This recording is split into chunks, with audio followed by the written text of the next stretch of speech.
This place remind you a little bit about where you grew up in Grayling? Just a little bit out in the woods. Actually grew up in town for many years, then moved out of town.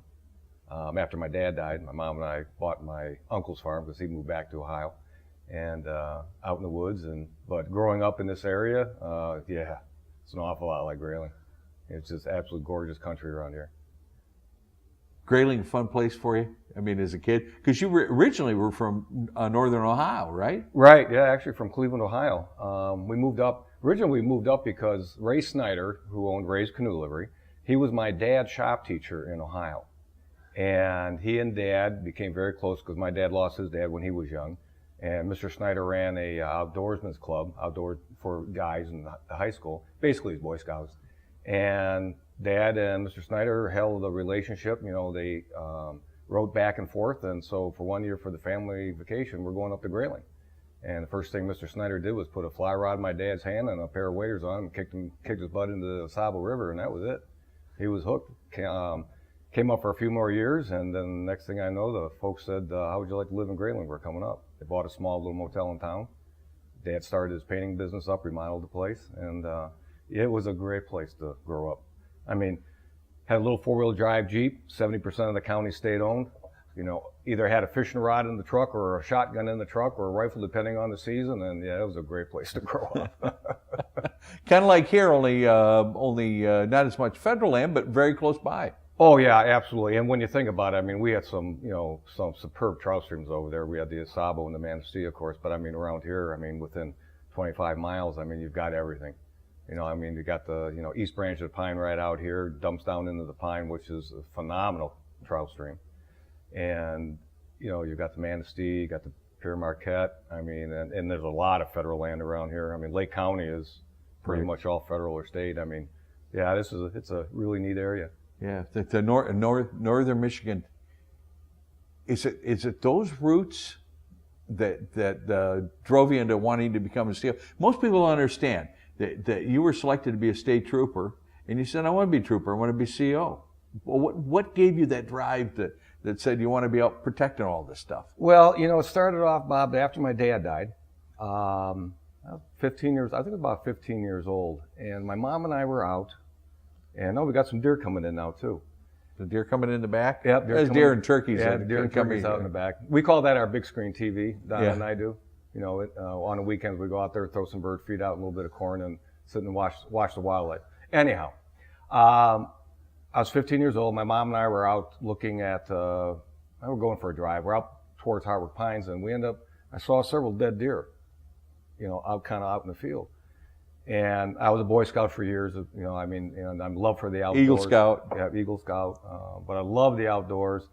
And I called this tip in that, there's several dead deer, and I couldn't see, I looked like they were just dumped there. Well, they ended up ultimately, they were dumped there. And Roger Salmonen was the local conservation officer. And he's the reason why I'm here today. Because Roger, the respect people had in that community for him, and I worked part-time at a gas station, and he would bring his car in there to be serviced, and he always had time to talk to you. But I told him about these dead deer, and he said, boy, I just can't think where that is, Dean. He said, would you have time if I come over and pick you up? He said, could you take me? I'm going like, holy mackerel, you betcha.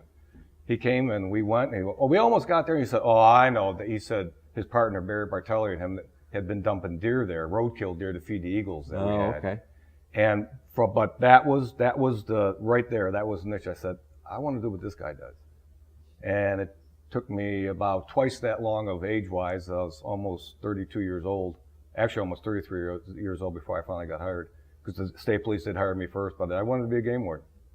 And it's something that I can't believe I'm sitting here talking to you almost 25 years into my career, because it's gone by so fast.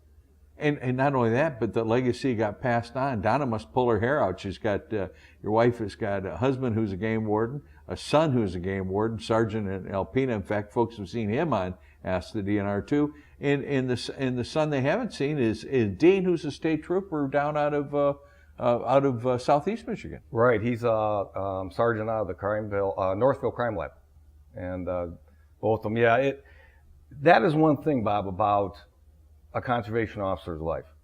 A lot of people have jobs. We have a career. more important, we have a lifestyle. It's a lifestyle, that our officers have.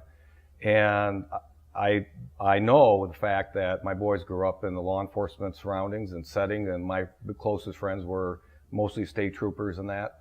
And the conservation officer would come and go. The boys were very young when they came to me and said, Dad, we decided what we're going to do with our life. I said, oh, really? This ought to be good. I said, what are you going to do? I mean, they're about that tall. I can't remember the age, but they're about like that. And they said, we're going to be cops. Really? I said, well, let's sit down and have a talk about how you're going to need to pad in your life then. I said, so what are you going to do? And Joe said, Dad, I'm going to be a game warden. I'm going to be like you. And I asked Dean, I said, so what are you going to be, Dean? He said, well, I'm not really sure yet, Dad, but he said, I'm going to kind of look at the different branches. And I knew he wanted to be a trooper, for all along. And I'm so proud of both the boys because they went after their dreams and they got them. But by growing up in the house, I remember one year we had an outbreak. Clinton County was my first assignment. Right. Yeah. St. John's. St. John's. That's where we met. Southern end of the end of the CMU, at least the Central Michigan part of it. Yep. Yeah. And that's how we met. And we had this distemper outbreak in raccoons, and I mean, raccoon calls were coming in like crazy. We logged over 400 calls that year at the house. Calling right in the house.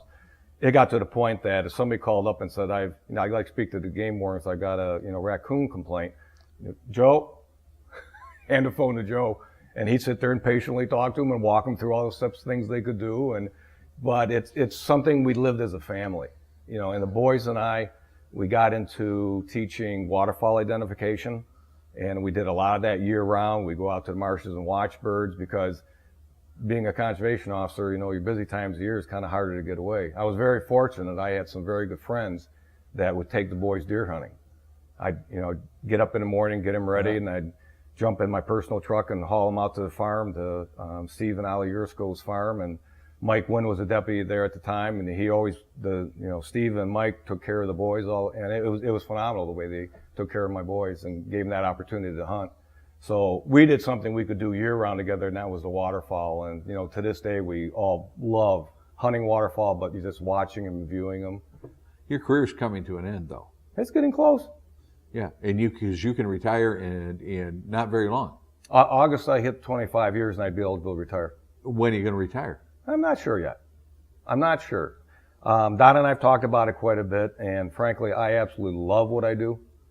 I don't get out in the field hardly at all like I used to, being the assistant chief of the division. But working with the group of people, Bob, and you know lots of COs, and I'm not telling you anything you don't know, but the dedication that our officers, our men and women out there that are protecting our resources, the energy they put into it, it's hard to describe. And it's hard to walk away from, because what I do now is to help support them so they can do their jobs. And I don't know. Like I say, we're getting close. We're starting to think about it a little bit more. I'm not quite ready to walk out though yet. It's just there's too many good things going on right now. Our division has turned around. When Chief Hagler came in and I started working with him. They asked me to come down for a couple of months down in 2008. Yeah, to help out this new guy. Well, it's been how many months now? Long. But see the things that we've done, and the transition with the management, the upper management of the department, the great things that we're doing. The governor gave us a special appropriation, and this Sunday, the 12th of January, we're going to start 31 conservation officers. We're going to run our academy. We're going to finally be up to a more normal amount of conservation officers. Right. To put it in some perspective, back in 1989 when I hired on, we had 185 field officers, just field officers. Today we have 172 total sworn officers, with only 122 being in the field. Well, we're bringing on 31 more. So we're going to be up just over 100. With the license fee package, that's going to be able to, if the numbers come in and like we expect them to, that's going to give us the opportunity to get some extra funding that we're going to be able to put more officers in. We're going to be able to update some of our equipment, overtime, things that the officers need. So it's pretty exciting right now. It's hard to get you out of CO mode, but I got to do it. Okay. I've got to do this. This is important. Tell me about the place here. What relaxes you about the place? About this place here? Yeah. This is your Northern Michigan hideout. It is. I guess it's the solitude, the surroundings. I mean, over your shoulder, I'm looking at, I can see a few deer and there's a bunch of turkeys, and it's just, it's the pace. I grew up in northern Michigan. I mean, I'm from Grayling, as we talked about, and this area is absolutely beautiful. We love our home. It's just my wife and I now, because the boys are gone. They're married. They have their own families. Three grandsons. You're going to mention that. 3 grandsons. That's right. 2 down in Dundee, where Dean lives, and 1 over in Alpena. He's the youngest. Oh, and yeah, and let's say that once you're a game warden, you're always a game warden. And Joe, the game warden, our good friend, Mr. Hayward. Yeah. Named his son Grady. Named his son Grady after Joe Hayward's main character in his book. Yep. It's just a neat place. You've caught a few fish down there too. Caught a few fish. You got some of them here on the wall? Yep, got some here on the wall. We got 4 brook trout over there. The biggest one's 15 and a half. Dean caught that one. That was the first year we were down here. I think it was 12 and a half, 13 and a half, and 14 and a half inch brook trout we got, and that was Joe's biggest brook trout, my biggest brook trout, and Dean's first trout ever caught out here. So we had those mounted. And that was right down here? Yeah, that was right out 50 here. 50 yards? Not even that. Not even that? Not even that. Okay. It's just the diversity of here. It's the quiet. You can listen to the wind out of the trees, and it's just a neat place to relax. This is a warm place. You heat with a lot of wood. You cut a lot of wood. You do that for recreation, don't you? Oh, absolutely. Get some good exercise. We had a tornado go through here, 7, 8 years ago? Oh, maybe 10 all years? of that. All maybe, of that. Yeah. We're getting old, aren't we? Yeah. So it took me a long time to start cutting up, cut up all the damage that we had. So yeah, I love cutting wood. It's great recreation. And it warms you twice. And it warms you twice, at least twice. Dean, what are we going to do when you leave Vasta DNR? I mean, what are we going to do? We don't have to worry about that for a while yet. You don't have to worry about that? We don't have to worry about that for a while yet. Okay, you're going to be there in April. Absolutely. Are you going to be there in October too? More than likely, yep. And maybe the following year. Like I said, we haven't come up with the plans yet, but I think I've got a pretty good replacement that when I do finally go. Big, tall kid. Big, tall, skinny kid, yep. Has same last name. You and I met. I was still doing the old Michigan Outdoors. Yep. What year was it? You came down in Well, I hired on in '89. Went to the police academy in August of '89. Hired on, got out of the police academy in November, and I started down in Clinton County in January of '90. I think it was that first fall. Yeah, it might have been. Yeah, I think it was that first fall. Yeah. Anyway, I called in a rap complaint and they didn't get any answer to it. And somebody noticed it and sent you out, as I recall. There was a knock on the door, and that's the first time I laid eyes on you. Yeah, that was interesting because as a field officer, you normally don't get called by the chief. Yes, really. Herb Burns was our chief, who I still consider to be my chief because he was there for a long time and just my friend, phenomenal man. And he called up and said that, hey, you got a complaint that needs to be taken care of. Oh, okay, what is it? He told me, so that's when he sent me over to see you, and I thought, holy crap, and here's this guy that's on TV, and all this and that. And I go like, well, okay, whatever, sure. So came out to your place, and I said I wouldn't tell the Christmas story, but I got it because it's part of it. It's January or so, the Christmas tree's still up, and I go like, oh, that's okay. I look on the back deck, and there's a trap thrower bolted to the back. Pigeon thrower. Yep, and I thought, yeah, this guy's all right. And that started what we have as a wonderful friendship for 25 years. Exactly. A friendship has involved a lot of duck hunting. Your boys. Yep. I mean, how enjoyable was that, those duck ponds? Yeah. Remember that goose you called in for Dean? Yeah. I'll never forget it. You and I are sitting behind him, and Dean's in front of us, and he called that lone goose across that pond, and we're watching getting closer and closer, and Dean's bringing his gun up. It's getting closer. I'm thinking, when are you going to shoot this thing? He finally shot that. Remember, it landed behind him right in front of us. Almost hit one of us. we made a lot of memories, but that's of course what the outdoors is all about. Absolutely. But the other thing that people don't know about you, Dean, that I think they should know too, is you put your money where your mouth is too. Ducks Unlimited, National Wild Turkey Federation, all those groups. You're head of the National Wild Turkey Federation chapter here in Cadillac. And that's extra stuff. Why do you do it? Bob, it goes back to this is a lifestyle. Okay, it isn't you go put your uniform on, you do your time, and you go home, and you go, do whatever. our officers, this is a lifestyle. I'm not talking about our officers. I'm talking about you. I know that, but talk about you. It's hard to say that because it's such a family we are. But okay, we for me, it's something that it's a lifestyle, and by getting involved in Ducks Unlimited or whitetails or turkeys or all that other things we're in, you're dealing with people that support you. Hunter education is just, those volunteers we have are just phenomenal to work with. And you associate with them because everybody's got a common goal. They want to protect the resource. You know, I've been very fortunate for my career that I could pay to do this. These folks volunteer their time to do it, you know, to raise money for conservation, to do projects or whatever they want to do. It's exhilarating to work with these people. I mean, I've got a lot of great friends out there. I had the honor, to me, the great honor, last Natural Resource Commission, well, actually in January, or December, excuse me. Where were you now? Yeah, December. Larry Martin out of Ovid. Yep. Got Hunter Education Volunteer of the Year.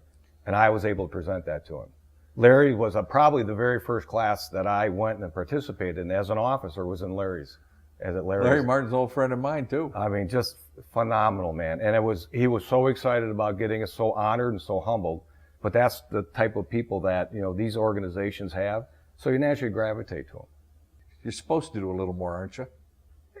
Well, the more you are involved in your communities, the more effective you are going to be as an officer.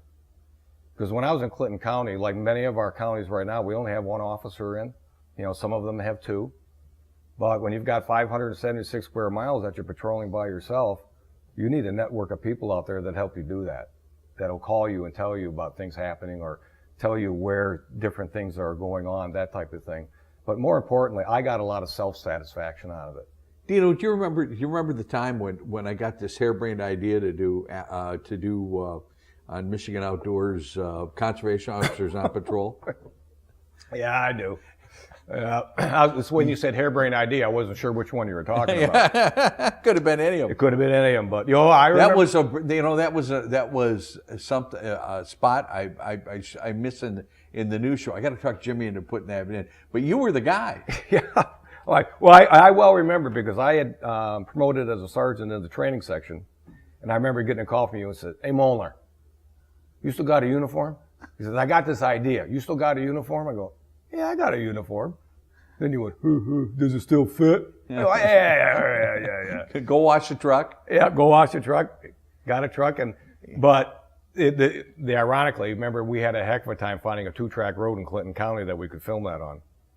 You know, the promo for the show, the lead into it. That was a lot of fun. For a lot of years, folks need to know it was Dean who was the officer that pulled up in the truck, stopped, and ran out of the frame to introduce the conservation officers on patrol. So, yeah, we've been through a lot of different wars together and a heck of a lot of good times. Oh, absolutely. When you're through, when you call this career done, when you put in that final retirement notice and to have a party or not have a party or however you want it done, we still got to be able to sit down, drink a cup of coffee, and shoot the breeze and maybe get outdoors and enjoy this great old state of Michigan?